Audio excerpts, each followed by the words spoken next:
How y'all doing? So my name is Amanda, just Amanda. I've been writing poetry since I was 8 years old.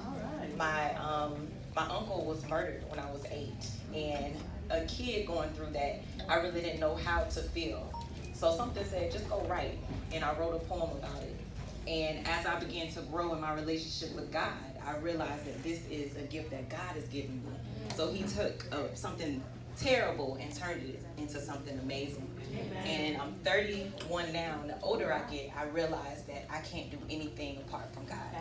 So this poem that I'm about to do is called Be on High Alert. So I want everybody to say, be on high alert. Alert. Say, be on high alert. Don't you hate it when people want to get mad at you because you want to live holy for real? You know, the people who have grown accustomed to living life outside of God's will, it just irks them to see you all healed, delivered, and set free. So their mission in life is no longer to fulfill their purpose, but to keep you from reaching your destiny. So be on high alert, brothers and sisters, because the enemy ain't coming ugly no more. He's coming nice. And that means everybody that you see with their hands up representing ain't representing Christ. They say fake it until you make it, pretend until you win. But what happens when the real you gets used to blending in? So now you bowing down, but you said you wouldn't bend, using grace as a means to continue living in sin.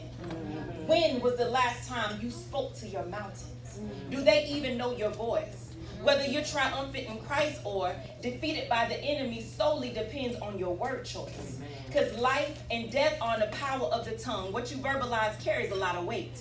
Not speaking anything is just as fatal as speaking the wrong thing. It's vital that we speak truth and speak boldly in faith.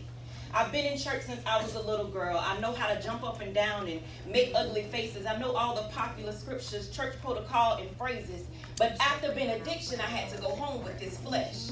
I knew how to seem saved inside the walls, but I wasn't sure if outside my lifestyle still said yes. I was aware I had an enemy, but figured he'd come dressed in the apparent attire. Red suit, horns, pitchfork, fire. But he's out to deceive, wolves disguised as sheep.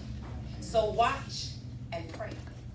Pray and fast, because the enemy is watching and preying on those who aren't watching and praying. He prowls around our homes. He prowls around our jobs. He even prowls around the church. So whoever you be, wherever you be on high alert. God bless you.